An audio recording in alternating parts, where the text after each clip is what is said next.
ఈ దేశానికి మొదటి ప్రధానమంత్రిగా అయినాడే ఈ దేశానికి అన్నం పెట్టాలి, పేద ప్రజలకు మంచి అన్నం ఇవ్వాలని చెప్పి ఆనాడే చట్టం చేయడం జరిగింది.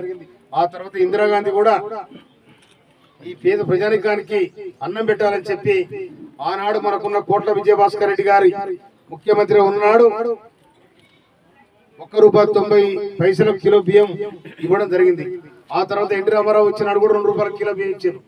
తర్వాత ఇవాళ మన ముఖ్యమంత్రి రేవంత్ రెడ్డి గారు, మన జిల్లా మంత్రివర్యులు పౌర సరఫరా శాఖ మాత్యులు ఉత్తమ్ కుమార్ రెడ్డి గారు, రాష్ట్ర మంత్రివర్గం వెంకరెడ్డి గారు, రాష్ట్ర మంత్రివర్గం ఆలోచించి ఇవాళ తప్పకుండా మనం ఎన్నికల్లో ఈ మాట ఇచ్చిన పేదలకు తప్పకుండా సన్నబియ్యం ఇవ్వాలని చెప్పి ప్రతిపాదన చేయడం జరిగింది.